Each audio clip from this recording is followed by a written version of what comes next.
नमस्कार मंडळी. औरंगजेबने मराठा साम्राज्य संपवण्यासाठी अनेक प्रयत्न केले, परंतु छत्रपती शिवाजी महाराज, छत्रपती संभाजी महाराज यांनी त्याच्या या योजना कधीच यशस्वी होऊ दिल्या नाही. औरंगजेब ज्या महाराष्ट्रावर कब्जा करण्याचा प्रयत्न करत होता त्याला याच महाराष्ट्राच्या भूमीमध्ये दफन करण्यात आले आणि दिल्लीऐवजी महाराष्ट्रामध्ये औरंगजेबची कबर बांधण्यात आली. तर आज आपण थोड्या वेगळ्या टॉपिकवर डिस्कस करणार आहोत. तर औरंगजेब दिल्ली सोडून महाराष्ट्रात कसा आला, महाराष्ट्रामध्ये औरंगजेबची कबर का बांधण्यात आली, त्यामागील नेमकी गोष्ट काय आहे माहिती का? नाही ना, मी कशाला आहे, मी सांगतो, ऐका.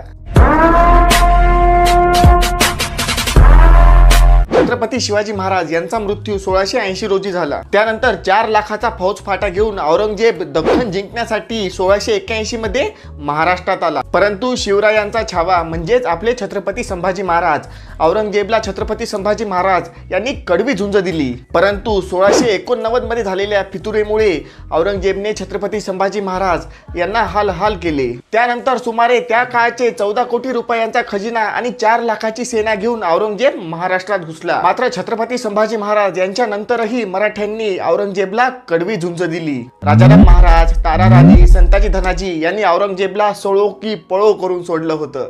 सुमारे 27 वर्ष औरंगजेब महाराष्ट्र जिंकण्यासाठी महाराष्ट्रातच राहिला, परंतु त्याला शेवटच्या श्वासापर्यंत ते काही जमलं नाही. आणि 2 मार्च 1707 रोजी आत्ताचे अहिल्यानगर आणि पूर्वीचे अहमदनगर या ठिकाणी भिंगार येथील किल्ल्यामध्ये औरंगजेबचा मृत्यू झाला. गेले एकदाच. परंतु औरंगजेबने त्याच्या मृत्यूपूर्वी इच्छापत्रामध्ये काही लिहून ठेवलं होतं. तर काय लिहून ठेवलं होतं की माझ्या मृत्यूनंतर जी माझी कबर बांधली जावी, जे मी स्वतः पैसे कमवून ठेवलेले आहेत त्याच पैशातून बांधा आणि त्यावर सब्जाचे रोप लावा. औरंगजेबचा जेव्हा 1707 रोजी अहमदनगरमध्ये म्हणजे अहिल्यानगरमध्ये मृत्यू झाला, त्यानंतर त्याला खुलताबाद येथे आणण्यात आलं. त्यानंतर त्याचा मृतदेह खुलताबाद येथे आणण्यात आला, कारण की मृत्यूनंतर माझी कबर सय्यद जैनुद्दीन सिराजी यांच्या कबरीच्या बाजूलाच बांधा असं देखील औरंगजेबने मृत्यूपत्रात लिहून ठेवलं होतं. कारण की औरंगजेब जैनुद्दीन सिराजी यांना गुरु मानायचा आणि जैनुद्दीन सिराजी औरंगजेबच्या देखील खूप वर्ष आधीपासून होऊन गेले. आणि त्यानंतर औरंगजेबच्या मृत्यूनंतर त्याची इच्छा पूर्ण करत त्याच्या मुलाने आझमशहाने ही कबर बांधली. परंतु अजून एक गोष्ट, मग खुलताबाद येथेच का? आता तुम्हाला माहिती आहे बघा की पूर्वीचा औरंगाबाद आणि आताचा छत्रपती संभाजीनगर या शहरापासून काही अंतरावर खुलताबाद आहे, जिथे की औरंगजेबाचं थडगं आहे. परंतु औरंगजेबचा छत्रपती संभाजीनगरशी विशेष संबंध होता.